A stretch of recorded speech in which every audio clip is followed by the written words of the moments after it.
Assalamualaikum warahmatullahi wabarakatuh. Alhamdulillah, alhamdulillahi rabbil alamin. Wassalatu wassalamu ala ashrafil anbiya'i wal mursalin wa ala alihi wa sahbihi ajma'in, amma ba'du. Allahumma aftah alaina futuhal arifin birahmatika ya arhamar rahimin.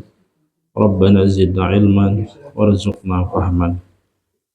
Rabbi israh li sadri wa yassir li amri wa hlul 'uqdatam min lisani yafqahu qawli. Segala puja dan puji hanyalah milik Allah Subhanahu wa taala.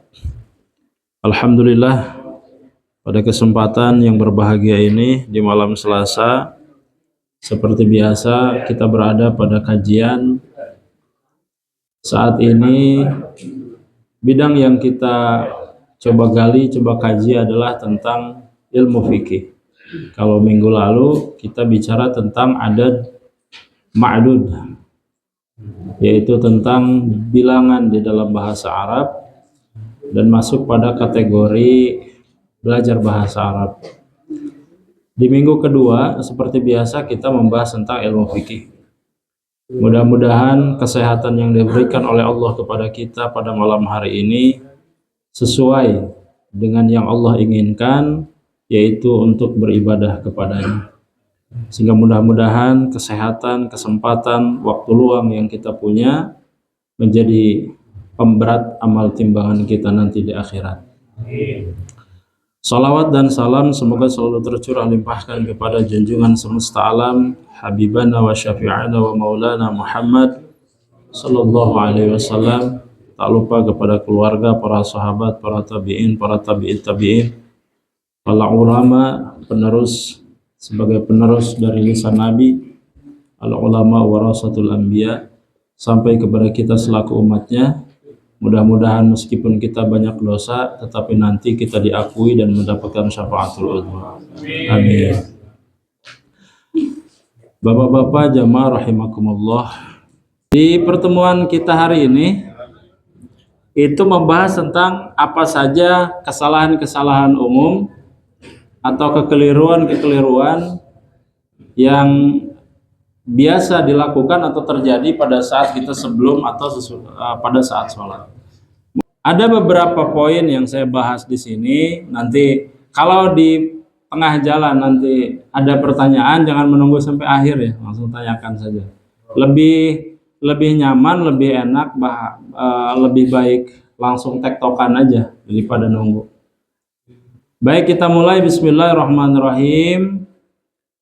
Ini diambil dari fikih. Jadi ternyata saya waktu tadi pagi itu kuliah belajar tentang usul fikih. Jadi itu jelaskan apa itu usul. Usul itu jamak dari kata asal. Dan menariknya Pak, ternyata untuk menjadi ahli fikih itu, karena saya kuliah kan jurusan syariah, S1 syariah. Itu ternyata yang dibahas adalah pertama kali pembahasannya adalah tentang Al-Quran. Jadi untuk menjadi ahli fikih itu ternyata harus hafal Quran. Makanya nanti di 4 tahun itu ditargetkan 15 juz. Dan satu hari satu halaman. Lumayan Pak, jangan. Satu halaman. Itu diulang-ulang, 1 juz diulang nanti dikirim ke dosen. Itu luar biasa ternyata. Jadi saya baru tahu ternyata Pak, untuk menjadi ahli fikih itu wajib memahami, menghafal Al-Quran. Gitu. Jadi berarti kalau kita memutuskan satu hukum, nih ada ulama yang memutuskan satu hukum, berarti mesti dia ahli Quran itu. Mesti itu Pak. Karena begitu didefinisi tadi dijelaskan bahwa orang-orang yang fakih di agama itu mesti dia adalah orang yang ahli Quran. Nggak mungkin itu enggak. Jadi nanti turunan dia harus ahli Quran, nanti diturunkan menjadi ahli hadis, dari ahli hadis nanti diambil istinbat hukum yang kemudian nanti dia bisa memahami secara utuh. Oh, Al-Qur'annya begini, nabinya mengatakan begini, lantas kemudian semua difahami seperti apa. Jadilah fikih. Jadi seperti itu Pak. Ternyata panjang itu Pak. Hati-hati itu. Jadi yang pertama adalah di sini dijelaskan Kesalahan umum di dalam sholat kita itu pertama biasanya tergesa-gesa, rusuh. Nah, ini mah dalam pembahasan ini tidak berbicara ke siapa-siapa, ini mah kita sekarang mengkoreksi diri sendiri, kira-kira merasa enggak begitu. Kalau ternyata merasa, yuk kita sama-sama perbaiki. Dan yang ngomong juga belum tentu benar, belum tentu masuk surga, Pak. Ini yang di depan ini, kalau kata Nabi kemarin di RT1 saya jelaskan, beberapa kali dan itu saya ulang-ulangi, Pak. Hal yang membuat orang mudah masuk surga bukan karena amalan kurang banyak, bukan, Pak, tetapi terpleset lisan. Ini yang ngomong ini belum tentu lebih baik amalannya daripada bapak-bapak yang mendengarkan, belum tentu. Makanya kita sama-sama untuk mengkoreksi. Jadi yang pertama kata Nabi dalam sahih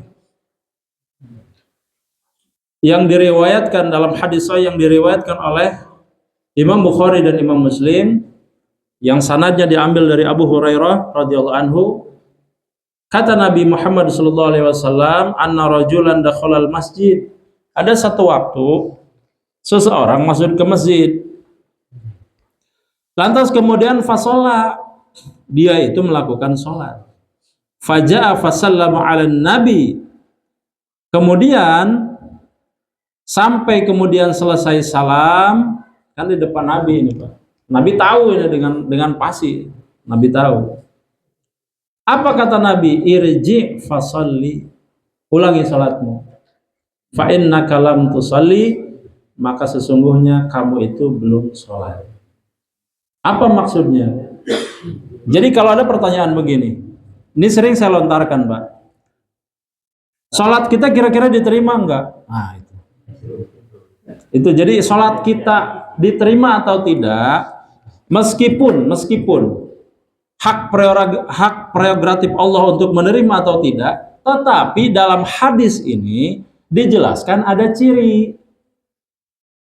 Makanya pada saat Nabi Muhammad SAW dalam hadis Arba'in yang kedua, pada saat ditanya, ya Muhammad, wahai Muhammad, pada saat datang malaikat Jibril menyerupai manusia, datang kepada Nabi dan para sahabat pada saat sedang berada dalam satu majelis yang diriwayatkan hadisnya oleh Amirul Mukminin Umar bin Khattab. Kata Umar bin Khattab, bainama nahnu julusun 'inda Rasulillah sallallahu alaihi wasallam. Pada saat kami bersama dengan Rasul, tiba-tiba ada seseorang yang datang. Itulah zata yauman itulah alaina rajulun. Datang seorang laki-laki. Syadidu bayadis siyab, pakai jubah yang putih, kata Umar bin Khattab. Kemudian syadidu sawadi sya'ar, punya rambut juga yang sangat hitam pekat, baguslah pokoknya. Jadi kasep putih, wah pokoknya tidak ada di zaman itu, tidak ada. Kemudian la yura alaihi, kami juga tidak melihat dia asaru safar, melakukan perjalanan jauh, sudah tidak kenal, juga seperti tidak melakukan perjalanan jauh, tapi kami tidak kenal, gitu kan? Kemudian wala ya'rifuhu minhu ahadun, dan diantara kami juga tidak ada satupun yang mengenal mereka atau orang ini. Jadi tidak ada yang mengenal, tidak juga seperti melakukan perjalanan jauh, tapi tiba-tiba ada di hadapan kami. Sampaikan.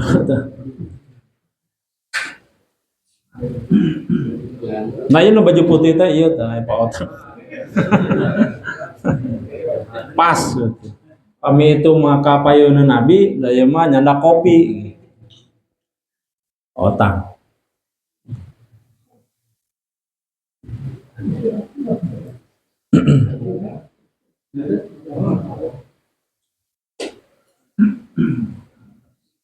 Padani ayat, padani kampung Cemakar ya. Saya. Oh, Kaujanan ya.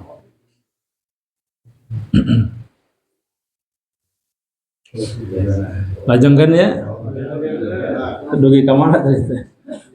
Jubah. Jadi kata Siapa tadi? Umar bin Khattab. Umar bin Khattab, kami tidak pernah melihat orang ini sebelumnya, tapi tiba-tiba ada aja, gaib.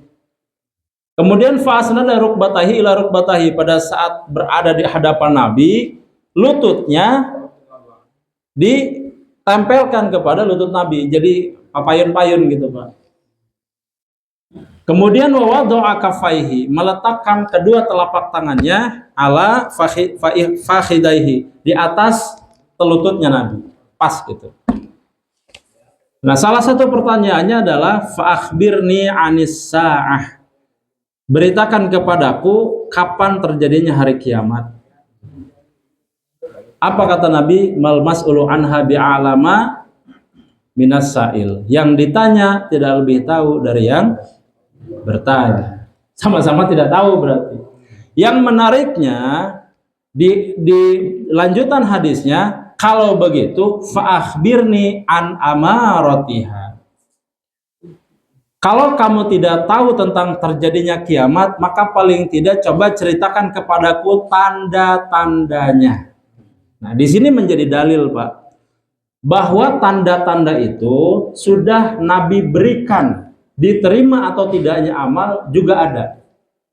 Kita tidak tahu kapan terjadinya kiamat. Bahkan Nabi pun yang paling dekat dengan Allah Subhanahu wa taala itu tidak diberikan pengetahuan, sama sekali waktunya tidak. Tetapi kemudian pada saat Jibril berkata, kapan, apa tandanya? Kalau memang kiamat itu ada nggak tandanya? An amaratiha, ternyata jawabannya ada. Antalida amatu robbataha, apabila salah satunya adalah banyaknya seorang budak yang melahirkan tuannya. Itu kan pernah saya bahas itu. Kemudian yang kedua apa lagi? Yang kedua adalah ciri dari kiamat itu adalah apabila dulu kamu melihat orang-orang yang tidak pakai sendal, lalu kemudian dia fakir miskin, pakai baju compang-camping, kemudian dia juga dulu ada pada peradaban yang dikatakan level jahiliyah, bodoh. Tiba-tiba mereka mendirikan berlomba-lomba, yatatawaluna fil bunyani, berlomba-lomba mendirikan bangunan tinggi. Di mana itu, Pak? Di Arab. Arab itu dulu terbelakang, makanya Nabi diutus ke situ karena orang jahiliyah. Dulu itu orang-orang bodoh, orang-orang yang tidak pakai sendal, compang-camping, fakir miskin, masalah ilmu pengetahuan, wah apalagi. Tiba-tiba setelah datang Rasul, peradaban mulai tumbuh, mulai berkembang, sampai kemudian menjadi pemimpin dunia. Dan salah satu area atau daerah yang saat ini kaya raya adalah di Timur Tengah sana. Ya kan? Makanya Manchester City ya dari sana, dari Qatar. PSG juga sama, Barcelona juga banyak dari sana. Betul ya? Daerahnya menguasai. Maka kata Nabi, tanda-tanda dari kiamat itu akan terjadi apabila di wilayah daratan Arab itu berlomba-lomba mendirikan gedung tinggi. Ternyata benar saat ini, Pak. Burj Khalifa pernah saya sampaikan, itu 80 meter ada di Abu Dhabi. UEA ya, Uni Emirat Arab. Ada ayah nu kantos kali itu, Pak Haji. Ayah. Sampai Pak Dedi kali itu.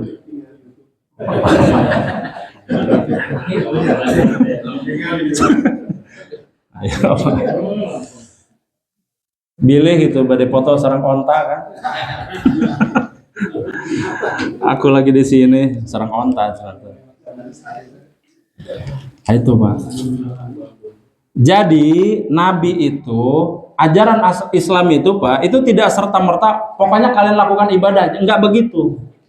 Jadi ada ciri-cirinya yang harus kita pahami. Itu diterima atau tidak ibadah kita, ada cirinya. Apa cirinya? Irji fasolli fa innaka lam tusolli. Ini berarti ciri ibadahnya tidak diterima. Siapa yang mengatakan? Nabi.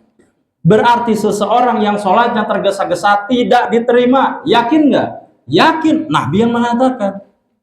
Sahabat mengatakan wahwa shadiqul masduq. Nabi itu sudah jujur, pasti terpercaya. Jadi kalau ucapannya keluar mesti kebenaran. Kalau tidak dipahami saat ini nanti akan dibuktikan. Begitu kata sahabat. Pada saat menjelaskan hadis arba'in yang keempat tuh, tentang kandungan. Ya, tentang bayi yang ada di kandungan 40 hari nutfah, 40 hari alaqah, 40 hari mudghah. Pada saat itu tidak diketahui dan belum ada USG. Bagaimana memahaminya? Orang latar belakang pendidikan juga tidak ada bangsa Arab waktu itu. Berbeda dengan Romawi, Persia, itu sudah maju, Pak. Sudah maju jauh gitu. Ini orang-orang hutan kalau kita bilang sekarang, orang-orang Baduy. Nah, seperti itu. Jadi ada ciri-ciri. Berarti kita bisa katakan sholat kita, bahasa saya kita, karena kita ini sering, termasuk saya sendiri. Kalau kita tergesa-gesa di dalam sholat, maka kata Nabi, amalan sholatnya tidak diterima. Kalaulah pada saat itu kata Nabi diterima, tidak akan pernah Nabi memerintahkan pengulangan sholat. Tidak akan pernah. Kalau pada saat itu diterima, berarti tidak diterima. Jadi sama dengan nih Pak, tergesa-gesa sama dengan tidak diterima. Kata siapa? Kata Nabi. Hadisnya jelas sahih. Harus dipahami itu. Maka kenapa dalam sholat kita harus khusyuk, tumakninah yang baik, bacaannya juga tartil. Berusaha kita untuk sempurna, Pak. Berusaha. Meskipun kita jauh dari kesempurnaan, masih belajar. Orang yang bisa sholat hanya Nabi. Kita mah sedang belajar sholat. Yang bisa sholat mah cuma Nabi aja, Pak. Maka supaya kita bisa sholat, minimal kita pelan-pelan mengikuti apa yang Nabi lakukan. Gitu. Jadi pertama poinnya adalah kalau sholat kita harus tenang, tentram, damai, jangan tergesa-gesa. Mangga, wah langsung ngacung. Misalnya gini, kita lagi dalam perjalanan. Kan di perjalanan tuh tidak tahu akan mati atau tidak. Kan kita berangkat jam 10. Kira-kira ke Cianjur itu jam setengah 12 itu nyampe. Ternyata kendaraan macet di jalan. Sholat bingung, nggak ada kan macet jalan pelan. Nah, duhur ini kan habis tuh waktunya, misalkan mau habis waktu itu mau habis. Nah, kita kan akan tergesa-gesa. Nah, dengan alasan mati itu tergesa-gesanya kita karena alasan itu. Baik. Dalam ilmu fikih ada yang disebut dengan jamak.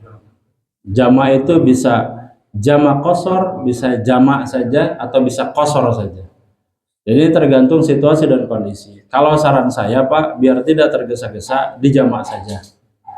Kalau seandainya memang melewati waktu zuhur ke asar yang santai, berarti jamaknya jamak akhir.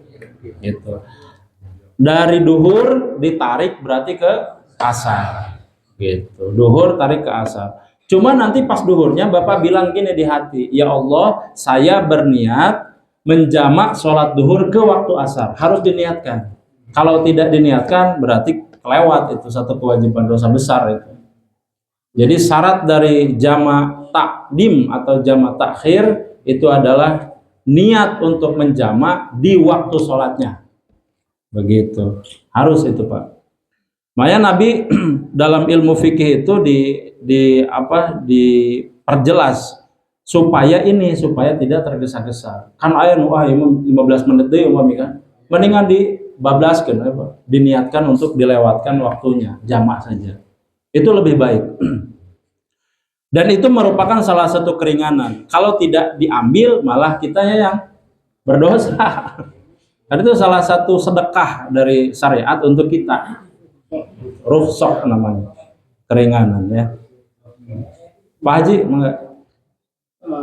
Kalau jadi makmum rakaat ketiga keempat misalnya saya saja kalau maghrib rakaat ketiga kan kita siap, kadang-kadang kita belum beres Fatihah tapi imam udah sujud gitu, sudah rusuh gitu. Entong di dupak ya Pak. Mana yang mau gancang-gancang.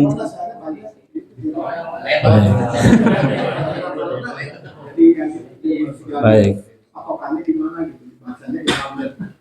Ya, jadi kalau seandainya kita sedang bermakmum, maka kita serahkan kepada bacaan imam. Innama ju'ilal imam liutama bih. Jadi apa yang menjadi perbuatan imam, perkataan imam, berarti bacaan kita sudah ditanggung oleh beliau. Makanya yang menjadi imam itu seharusnya orang yang pada saat menjadi imam beberapa kriteria harus lebih baik dari kita. Dari mulai bacaannya, dari mulai pengetahuan keagamaannya, dari mulai hafalannya, terutama kasep masih gambil.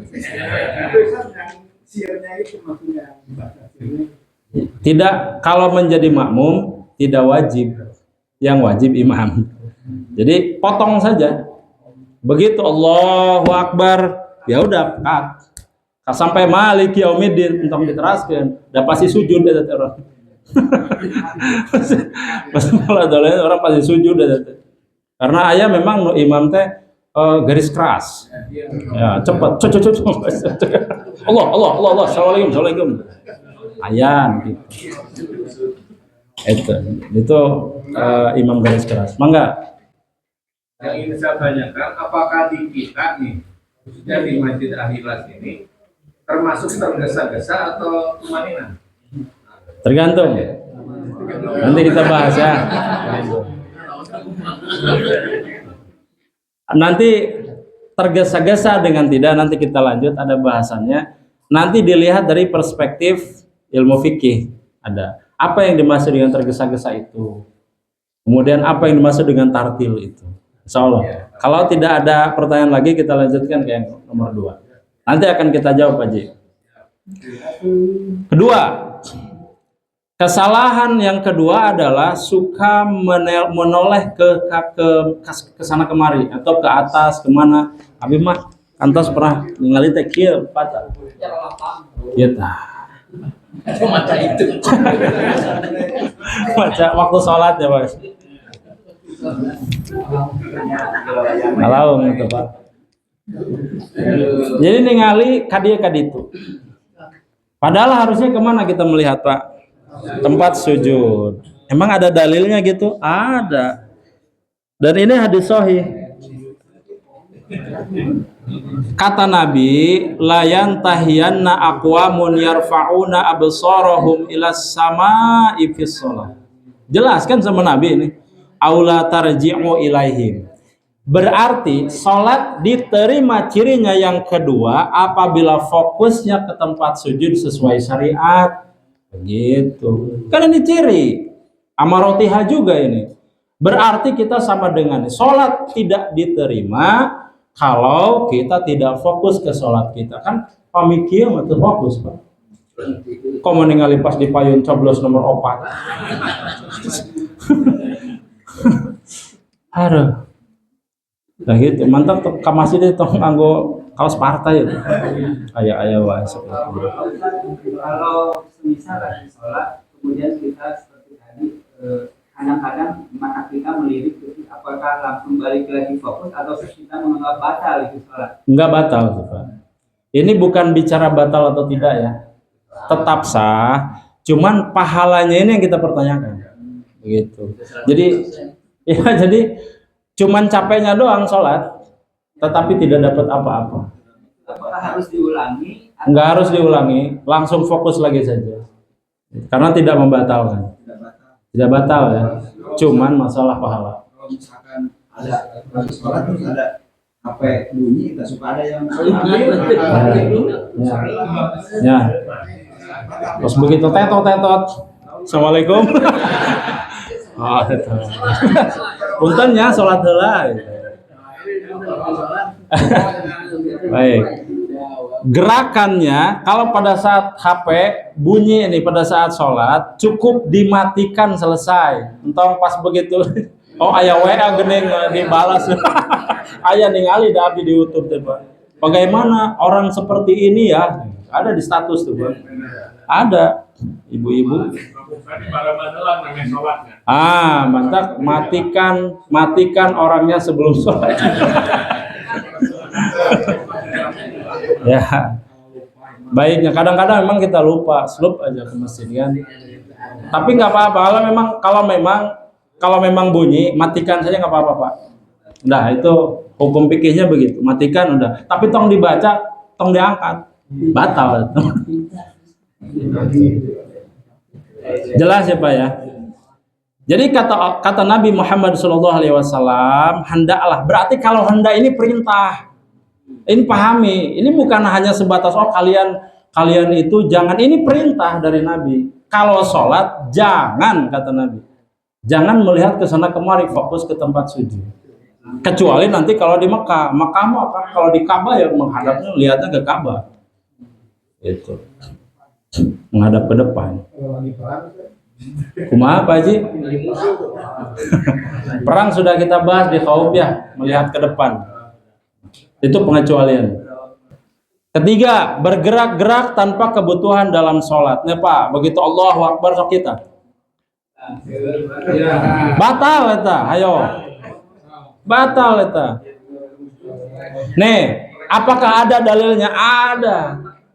Di riwayat Bukhari Muslim dijelaskan begini, inna fis sholati la syughla. Sesungguhnya ini kata Nabi, Nabi itu kalau sholat sibuk. Dak urang mah kumaha?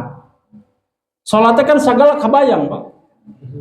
Segala anu cicilan ieu kan sadayana teh kabayang. Aya termasuk pada melan orang anu can rengse oge sami. Aduh. beres itu kan.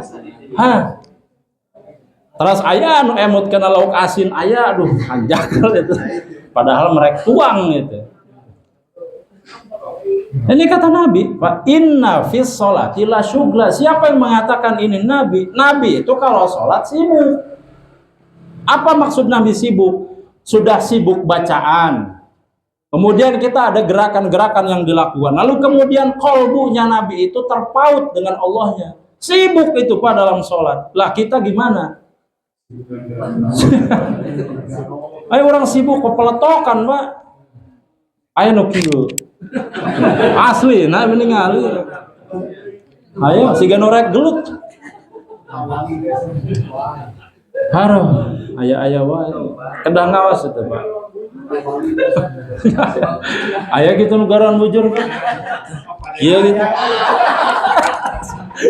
Saat itu Pak Dedi. Hati. Mutawali tetap Pak Haji. Inna fis sholati la syughla, kata Nabi. Kenapa umatku ini banyak yang melakukan kesibukan di luar perkara sholat? Padahal terus sholat harusnya sibuk. Tapi kita mah malah ngelamun. Sibuk ngelamun ternyata. Sibuk ngelamun. Berarti ini juga menjadi ciri hati-hati. Menjadi ciri dari Nabi kalau sholat kita itu tidak diterima. Hati-hati. Dan ini ciri-ciri Pak. Amarotiha ini ciri-ciri. Hati-hati. Makanya kenapa kita perlu ngaji. Mudah-mudahan kalau sudah kita tahu seperti ini mah ngalayang oge henteu kakalayangan teuing lah gitu. Pami misalkan satu acan ngaos mau orang kalangit anu ka-7, ieu mah lah sama batas tower lah. Balik deui batas tower sadar deui gitu. Minimal orang gitu. Itu. Sebisa mungkin kita khusyuk. Nah, sekarang pertanyaannya kan begini, Pak Ustadz, yang dimaksud khusyuk itu bagaimana dalam sholat? Kan begitu ya? Apakah sepanjang kita sholat mengingat Allah terus? Atau misalkan bagaimana sih seharusnya? Dan kita mah susah fokus selama sholat itu. Padahal cuma 4 menit, 5 menit ya. Tapi susahnya bukan main kan? Dijawab, ternyata sederhana untuk khusyuk itu. Alladzina yadhununa itu di ayat, sering saya sampaikan ini di Al-Baqarah ayat 46. Bismillahirrahmanirrahim. Alladzina yadhununa annahum mulaqu rabbihim wa annahum ilaihi raji'un. Orang yang khusyuk itu adalah orang-orang yang percaya, meyakini akan adanya tempat kembali, yaitu ke akhirat. Artinya kalau kita sholat, misalkan kita ingat apa nih Pak? Nggak harus ingat mati aja sebetulnya. Misalkan kita ingat kerjaan, harus ditarik ke perkara yang akan mengingatkan kita kepada akhirat. Contoh, Pak RW umpama. Begitu sholat, emot, lampu parem umpama. Lampu parem. Terus dibelokkan karena perkara syariat. Lampu parem ieu teh upami aya jalmi anu ngalang teh buah mah misalkan ti tajam. Berarti perkara jalan supaya terang itu supaya orang lewat kemudian tidak terpeleset, lantas kemudian jadi pahala. Jadi tarik ke sesuatu yang berbau akhirat. Itu maksudnya, Pak.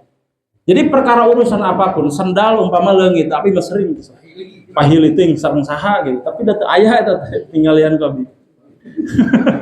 Aneh gitu. Umpama urusan sendal padahal Pak, itu bisa alladzina yadunu ditarik ke perkara akhirat. Berarti begini kurang lebih, ya Allah, ini perkara sendal. Sendal itu berapa sih harganya? Paling 15.000. Tapi hamba bawa sendal ini ke masjid. Mudah-mudahan ini menjadi saksi. Leungit cerita apa ya? Mudah-mudahan itu sudah menjadi saksi atas ibadah kepadamu. Selesai itu. Itu alladzina yadununa, Pak. Jadi segala perkara yang berhubungan dengan duniawi tarik ke akhirat. Itu khusyuk namanya. Paham nggak sampai sini, Pak? Nah, itu apa saja, jemuran kayak naon kayak apa terserah. Kunci umpama leungit. Nah, segala macam tarik ke sesuatu yang berbau akhirat. Itulah bermakna khusyuk. Karena sholat pasti kalau benar. Iya. Betul. Mantak aya pami orang leungit kunci salat sunah mutlak. Nah, salat sunnah mutlak boleh, Pak. Kalau kita umpama atau apalah kita, itu bisa salat sunnah mutlak namanya. Ya Allah, nyuhunkeun petunjuk lah gitu. Gimana? Itu boleh. Jadi sekali lagi, khusyuk itu adalah menarik pemahaman, bayangan hayalan kita itu ke akhirat. Sesuatu yang berbau dengan akhirat. Tarik ke sana. Itu yang disebut dengan khusyuk. Jadi khusyuknya teh saya teuing, Pak. Gilih gitu, sehingga ilmu tingkat tinggi itu. Kami orang ngawas mada gampil lah. Meskipun tidak segampang itu. Kalau membayangkan lafaz Allah gimana? Khusyuk gimana? Nah eta Pak. Membayangkan lafaz Allah punya makna nggak apa yang dibayangkan? Pameh henteu pasti sare itu. Sare. Sami seperti kieu. Pami aya jalmi anu dihipnotis. Nah kan, bayangkan satu tempat sare tadi. Nah itu. Jadi kalau cuman membayangkan itu, fokus itu pasti sare. Minimal ternyata sanes khusyuk. Ngalamun. Pasti mah ngalamun. Makanya bahasa alladzina yadununa itu, Pak, itu tidak memfokuskan ke satu titik, enggak. Yang ada adalah kita menarik segala sesuatu yang sifatnya duniawi itu kembali ke akhirat. Makanya bahasanya mulaqu rabbihim annahum ilaihi rajiun. Rajiun itu kembali, Pak, kembali. Inna lillahi wa inna ilaihi rajiun. Segala sesuatunya datang dari Allah dan juga akan kembali rajiun. Jelas bagikan dia, Pak ya? Beren. Jadi kata Nabi, inna fis salati la syughla, dalam salat itu sungguh-sungguh Nabi itu sibuk mengingat tentang dosa. Kalau kita sibuk mengingat banyak kesalahan baik kecil maupun besar, harusnya diingat itu. Yang paling penting adalah mengingat hutang. Itu juga harus diingat, Pak. Kedah diemutkeun eta teh. Urang gaduh hutang teh ka saha diemutkeun. Tong dipopohok. Jadi yang harus diingat adalah dosa hutang itu juga wajib Pak diingat. Ingat itu dalam sholat, orang teh gaduh teh ka saha wae sametan. Harus itu, Pak. Karena salah satu yang menyebabkan tergantungnya nanti kita di akhirat adalah hutang. Harus dibayar, harus wajib. Makanya harus diingat. Dan pada saat sholat itu seharusnya kita meminta kepada Allah sesuatu yang seperti kita tidak punya daya dan upaya. Umpama hutang tadi, Pak. Kalau kita sampai saat ini belum sanggup untuk membayar hutang, berdoa kepada Allah di sholat itu, ya Allah, abdi teh gaduh sametan, kasih A, kasih B, kasih C. Gitu. Jadi meminta kepada Allah untuk dimudahkan, dilancarkan untuk membayar. Itu harus itu, Pak. Yang keempat, tidak menyempurnakan ruku dan sujud. Sehingga kieu Pak. Bentar ya. Allahu Akbar subhana rabbiyal subhana teh jalan sambil jalan. Subhana rabbil adzim wa bihamdi, subhana rabbil adzim wa bihamdi, subhana rabbil adzim wa bihamdi, Allah. Gitu kan? Allah. Jadi pas begitu subhana rabbil adzim terakhir pas di dia teh tacan sempurna. Naik deui. Pas Express Jaya. Aya teh nu kieu, Pak. Aya. Nyambung ke poin nomor 1, tergesa-gesa teh siga nu kitu. Tergesa-gesa. Apakah ada dalilnya Ustadz? Ya ada. Di riwayat Abu Daud, idza raka'ta fadha' yadaika ala rukbataika wa madda dhahraka wa arkin. Jika kamu ruku, letakkan tanganmu di atas kedua lututmu, luruskan punggungmu dan tenanglah. Jadi kedah lurus sempurna di atas lutut. Kenapa Nabi sampai sedetil ini menjelaskan? Lagi-lagi amarotiha. Salah satu ciri diterimanya amalan sholat adalah sempurnanya ruku. Berarti ciri itu. Berarti ciri diterimanya amalan sholat kita adalah sempurna rukunya. Begitu. Tadi sudah sempurna gerakannya, tidak tergesa-gesa kan? Kemudian tidak menengok. Kemudian tidak bergerak kecuali yang memang gerakan sholat. Kemudian tidak menyempurnakan ruku dan sholat. Ini juga problem. Jadi harus sempurna. Kalau punya lebih dari lutut, Kenapa? Berarti itu bukan lutut, betis. Terlalu bawah kan? Maksudnya teh kieu kan? Teh kieu kan? Aya mah kieu. Aerobik atau ya, bahasanya apa di sini? Lutut. Berarti kalau selain lutut tidak disyariatkan. Luruskan punggung. Kalau seandainya kita Pak di atas lutut persis begini pasti lurus. Pasti lurus. Jadi itu sudah sama dengan sebetulnya. Kalau tangan kita ini Pak luar biasanya itu diciptakan sudah sinkron, proporsional gitu. Kalau siga abi kan pendek. Pami iya pasti udah lurus kalau benar mah. Bapak-bapak oke sami. Dan teu anu panjang sabelah kieu. Manual aya anu panjang sabelah. Bapak? Baik, bagus Pak. Makanya di sini wa madda dhahraka, luruskan punggung. Kenapa? Meskipun ada di lutut, tapi kan anu kieu kan? Anu bengkok kieu. Siga istri gitu kieu kan? Kan pertanyaan abdi aya ieu kan teh gitu. Maksudna teh aya bisulan teh? Bisi aya bisulan. Jadi kalau kondisinya ditekuk menyebabkan tidak lurus berarti tidak sempurna. Wa madda dhahraka bahasa hadisnya.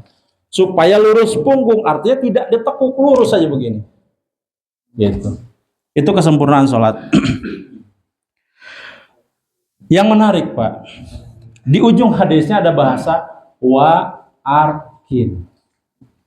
Tenanglah. Berarti di sujud itu tong rusuh. Tenang atuh. Allahu Akbar. Subhana rabbiyal azim wa bihamdi. Subhana rabbiyal azim wa bihamdi. Dipahami itu teh lafaz itu teh maknanya apa? Gitu kan? Harus dipahami. Karena di sini kata Nabi, tenanglah. Karena dalam setiap gerakan sholat itu harusnya membuat jiwa kita tenang. Pami rusuh terus apa makna sholat? Apa makna sholat jadinya Pak? Cuman menggugurkan kewajiban saja gitu ya. Bukan hati-hati. Ini makanya kita perlunya mengaji Pak. Berikutnya halaman 2 nomor 5. Tidak membaca Al-Fatihah dengan benar. Ini Pak, saya mau sampaikan, hati-hati dengan wasol. Bismillahirrahmanirrahim. Alhamdulillahi rabbil alamin. Itu tartil. Bagaimana dengan wasol? Bismillahirrahmanirrahim. Alhamdulillahi rabbil alamin. Berhenti di him seperti wasol, tetapi bacaannya tidak diwasol. Harusnya kalau mau diwasol, Bismillahirrahmanirrahim. Alhamdulillahi rabbil alamin arrahmanirrahim maliki yaumiddin.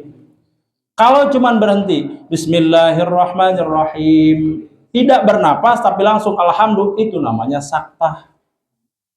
Paham sampai sini, Pak? Itu namanya saktah. Dan tidak ada saktah di situ. Di Al-Fatihah itu tidak ada saktah.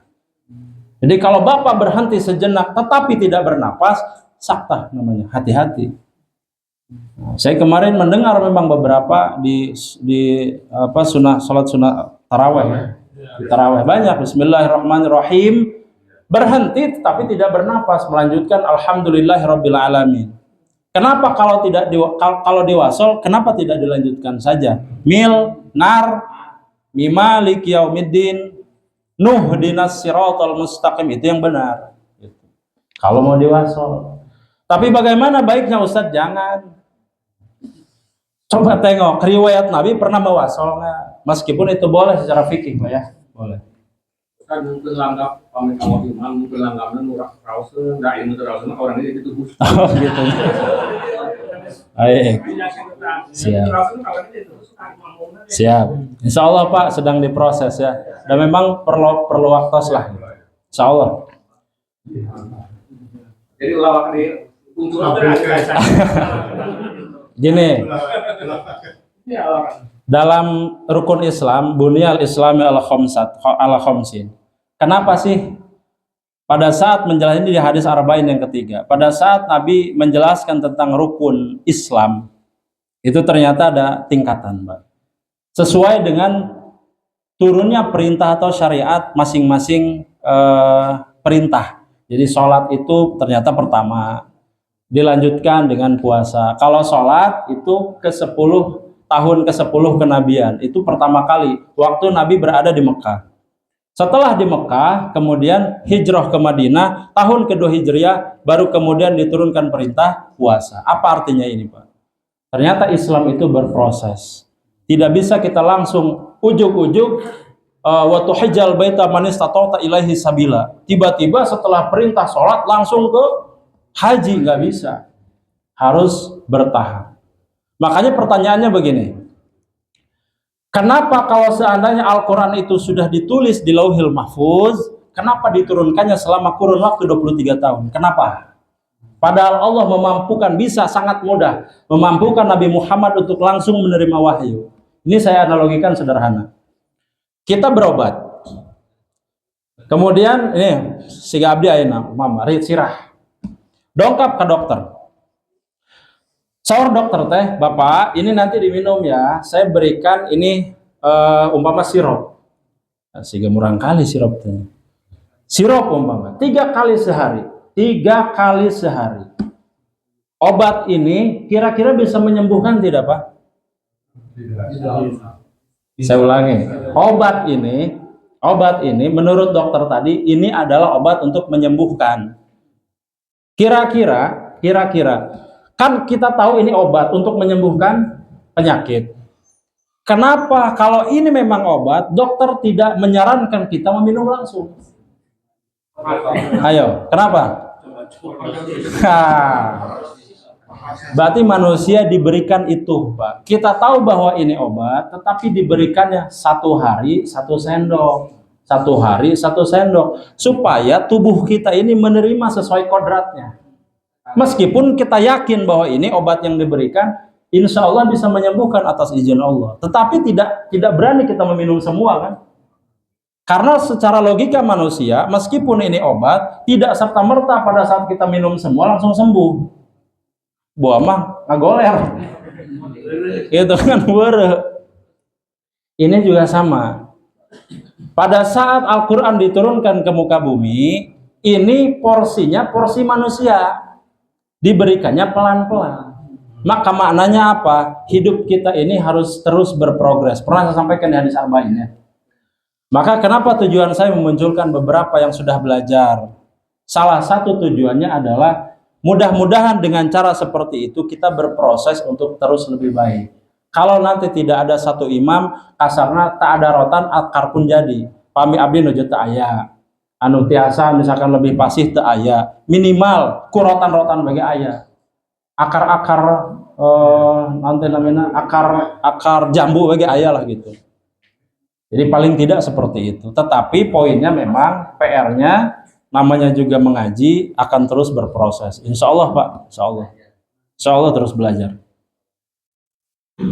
Jadi di sini membaca Fatihah itu jangan terburu-buru, santuy saja. Ya, santuy saja, tartil, dinikmati, dipahami maknanya. Bismillahirrahmanirrahim. Alhamdulillahi rabbil alamin. Santuy saja. Kemudian yang keenam, tidak meluruskan dan merapatkan shaf. Nah ini Pak, diuramakan carangnya. Nah diurang carang. Ya harus tetap saya sampaikan. Nabi meminta kita untuk rapat. Tetapi pertanyaannya begini, serapat apa? Kan begitu ya, serapat apa? Ini saya harus sampaikan. Dalam riwayat Imam Bukhari dan Muslim, ini hadis sahih. Sawu sufufakum, fa inna taswiyata sufufi min tamamis shalah. Kita itu diperintahkan untuk meluruskan shaf. Lalu kemudian shaf ini kenapa harus sempurna? Untuk menyempurnakan sholat kita. Pertanyaan sekarang, apakah ini wajib? Tidak. Ini sunnah saja. Nah sekarang pertanyaannya, bagaimana jika itu longgar? Maka harus dipahami 3 hal. Yang pertama adalah apabila kita tidak merasa nyaman, kondisinya nggak nyaman nih. Karena kalau saya terus terang, itu tidak ada masalah nempel antar bahu, nempel antar kaki, nggak ada masalah. Tapi ada orang-orang yang risih, apalagi punten-punten, badan agak over gitu, kan? Si Gano nyarande gubra gitu. Betul ya.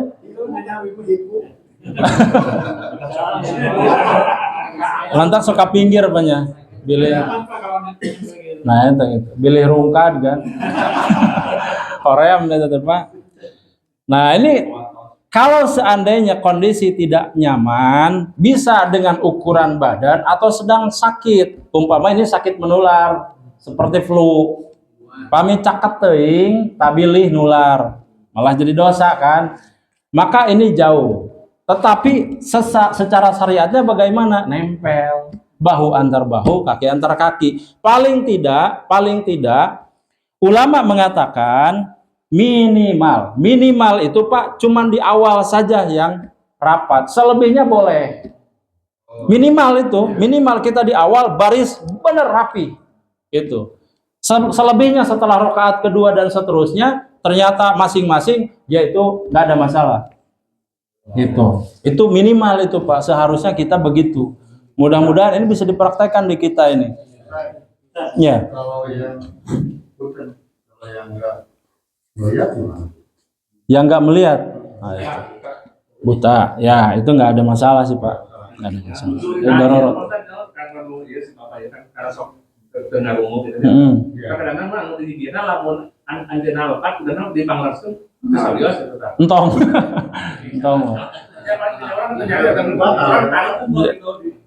Nah gini, kalau orang yang seperti itu Pak, itu dalam kondisi apapun tetap sah. Insya Allah tetap sah. Dalam ilmu fikih nggak ada soal.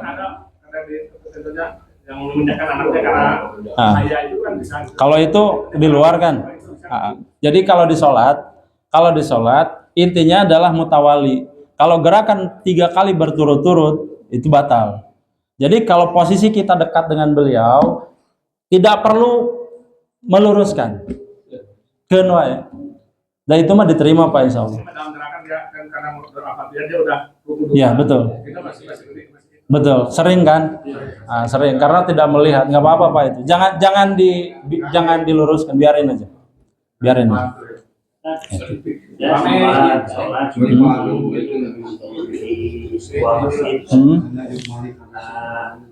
Beberapa kali, jadi si Jawa itu rapat gitu, jadi ujung jari kaki saling menyentuh. Saya misi sebenarnya kan, saya geserkan. Kiri kanan, Oh. Betul Wajib. jadi karena sering begitu, saya jadi agak jalan ke sana. Tidak nyaman, risih. Nah, kita nih Pak, yang mengaji sekarang, ini harus dipahami begini. Saya bilang tadi di awal, ada orang yang tidak ada masalah dengan sentuhan. Tapi ada beberapa orang yang bermasalah. Jadi kalau kita berusaha untuk mendekatkan tapi kemudian menghindar, tong diteruskan terus kieu.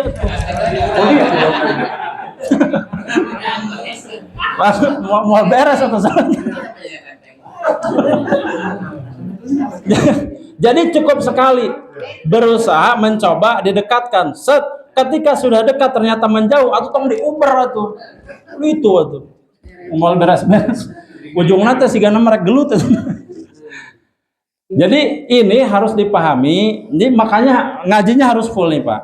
Ini adalah contoh untuk yang kira-kira tidak ada masalah dengan sentuhan. Tidak risih. Jadi cobiannya Pak, tempelkan. Risih teh. Oh, berarti hente tempel. Kalau dia risih menghindar nggak usah, udah tong dia mau ditarik kan yuk karena ini pahami ya Pak ya.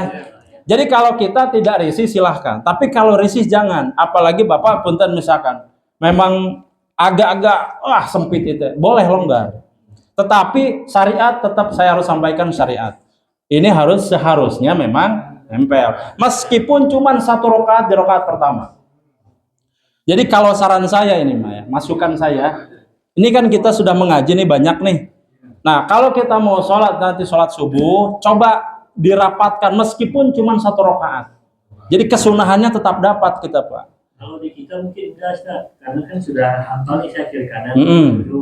Tapi kan kalau orang yang baru ketemu sekali sih. Ya betul. Kalau saya sih nggak ada masalah dengan Pak Dudung.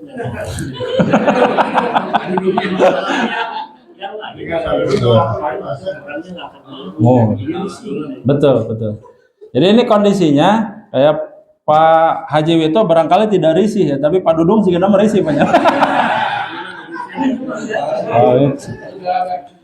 Nah, jadi mudah-mudahan ini bisa kita amalkan karena ini sabda Nabi, bukan kata Nuruddin ini ya. Jadi meskipun kita 1 rakaat saja rapat semua rapih barisan gitu kan, nah itu mudah-mudahan kita bisa melaksanakan. Dan salah satu tambahannya adalah ini kan ada garis nih Pak. Yang disebut lurus itu adalah kita kalau ini misalkan tumit di sini, berarti semua di sini atuh. Tong aya offset. Lurus gitu. Jadi jangan satu ada yang ke depan, jangan satu ada yang ke belakang. Wah, itu enggak lurus. Makanya kata Nabi, bahu dengan bahu kan begini punten, Pak. Sarang Pak siapa Pak Tori? Kan begini nih harusnya nih. Kada ya, angkat tinggalin. Nah, dia kan? Kan harusnya begini nih, Pak. Begini kan? Nah, pamit terisi nempel. Berarti bahu dengan bahu begini. Pamit terisi. Pamit terisi, sayana siga kieu Pak urang. Sayana siga kieu rapet. Pamit tong kieu teh ngatu imah siga nu pangan. Nah, seperti ini. Bahu dengan bahu, kaki dengan kaki, tidak ada celah. Di hadisnya begitu. Cuman kalau memang agak garisi nggak apa-apa, sedikit saja begini. Tapi tong terlalu tebih gitu Pak. Tong tebih teuing. Ya, soalnya saya suka melihat banyak terlalu longgar ini. Nah, terus Pak, terus. Nah, suka begini. Terlalu longgar ini Pak. Kata Nabi, kalau ini terlalu longgar, ini berarti jurik. Jurik mantap kade itu. Sekarang bela luasa. Nah, seperti ini. Mangga Pak, punten. Ya. Mana?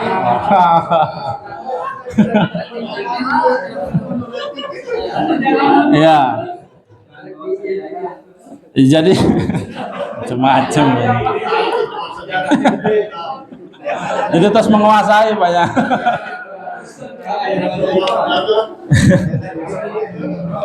Udah sajadah mah kan dipayun ya. Sama-sama. Memang sajadah itu kadang-kadang kita kan menyesuaikan dengan ukuran ya. Pami sajadahna sadayana arageung, wah tuh. kosong, celana ageng bisa. Ini harus memang kita sesuaikan. Ini catatan saya di bawah Pak, yang 6 itu di catatannya perlu dipahami. Saya bilang ada 3 tuh poinnya Pak. Tidak perlu dipaksakan jika kondisi tidak nyaman. Seperti tadi, ada orang yang kalau bersentuhan malah risih. Yang sudah direnggangkan saja. Kita harus ngerti ini Pak. Kalau orang sudah sedikit ngegeser, kita harus ngerti. Gitu. Kemudian yang kedua, paling tidak saya bilang dilakukan cuma 1 rakaat pertama. Paling tidak itu Pak. Minimal. Yang ketiganya, tidak rapat pun, ingat ini, tidak rapat pun tidak membatalkan sholat. Nggak ada masalah. Lihat kita sekarang juga nggak ada masalah Pak. Nggak ada masalah sama sekali. Tidak membatalkan sholat sama sekali. Hanya keutamaan berjamaahnya salah satu pahalanya hilang. Pahala untuk berjamaah sholat barisnya itu hilang 1, tapi tidak membatalkan sholat, nggak ada masalah. Jangan dipahami ini, oh ini masalah, enggak, gitu ya. Ya.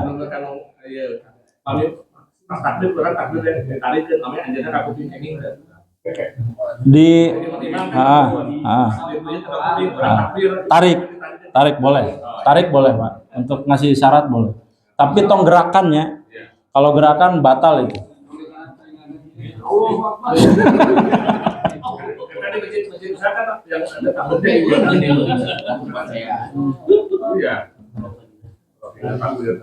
Siap. Itu ya. Jadi memang khusus untuk orang-orang berkebutuhan khusus, Pak, itu dengan isyarat saja. Enggak. Kalau kita lagi sholat di rumah, misalkan di sholat sunat, tiba-tiba ada yang assalamualaikum. Ya. Kalau sholat sunat dibatalkan saja Pak. Kalau sholat sunah ya. Kalau wajib jangan. Kalau wajib diteruskan. Wah, terkedah. Harusnya orang yang di luar itu yang memahami. Makanya ada nanti kan di hadis bahwa kalau kita salam 3 kali tidak dijawab, ulang lagi, nanti ke situ lagi. Kita harus mikir nih, oh barangkali sedang sholat, barangkali sedang di kamar mandi, banyak kemungkinan gitu. Jadi tidak perlu membatalkan sholat kecuali sholat sunnah. Kalau sholat sunnah mah itu boleh dibatalkan saja. Waalaikumsalam. Kenapa? Kalau orang tua yang datang, kita sholat wajib, orang tua datang, itu 3 kali harus pulang juga dia. Kalau orang tua sama, sebetulnya konsepnya sama. Karena secara hadisnya umum. Ini tidak kecuali orang tua, nggak ada. Berarti kan orang tua yang masuk ke rumah kita dianggap juga tamu. Maka hukumnya sama. Gitu. Makanya kalau orang tua yang bijak nunggu, si A teh kemana ya? Oh, panginten nuju sholat. Antosan sakedap kan paling 10 menit. Nah itu. Untuk siga anak cerita kan langsung dilaknat. Mual ayah di orang langsung ngalaknat anak tuh. Langsung jadi batu. Kalau kami di sauran orang tua batal di sholat nasional. Enggak harus. Kalau dibatalkan itu kalau yang sholat sunnah. Gitu. Tapi kalau sholat wajib enggak mesti. Makanya itu kisah itu dulu itu bukan satu dalil yang digunakan untuk kemudian membatalkan sholat wajib, enggak. Sholat mah tetap sholat aja. Sholat tetap sholat. Jadi memang harus diperhatikan dari sisi konteksnya seperti apa. Jadi saya lagi hanya diperbolehkan sholat sunnah yang dibatalkan. Tapi kalau sholat wajib diteruskan. Gitu. Ya. Barangkali sampai ke 6 ini Pak, yang terkait dengan fikih sholat ini, beberapa kesalahan umum nanti kita lanjut insya Allah di minggu depan. Terakhir ada pertanyaan sebelum kita tutup? Mangga. Mengucapkan itu cenderung diwasol atau diwakaf? Diwakaf. Tartil. Cenderung. Jadi kita insya Allah akan melanjutkan ini di minggu depan, insya Allah Pak. Mudah-mudahan kita diberikan panjang umur. Bulan depan. Minggu kedua. Oh ya, bulan depan. Minggu kedua. Baik. Supaya ininya kumpulin lagi Pak. Entong, canda kok. Tapi canda kok. Dibaca-baca tiasa. Barangkali nanti di rumah dibaca terus ada pertanyaan kan. Nanti Pak jangan nunggu sampai bulan depan ya. Kita ada grup. Udah kan ayah konsultasi syariah dia teh kan. Silahkan Pak bertanya di grup semau Bapak lah. Kalau memang ada pertanyaan-pertanyaan yang belum tersampaikan silahkan di situ. Itu salah satu media kita juga untuk berdakwah. Ada kan dari antara kita yang memang ada yang belum ke masjid kan? Nah, ada yang belum ikut kajian, barangkali membaca. Gitu, barangkali. Akhirul kalam, mudah-mudahan ada manfaatnya. Assalamualaikum warahmatullahi wabarakatuh.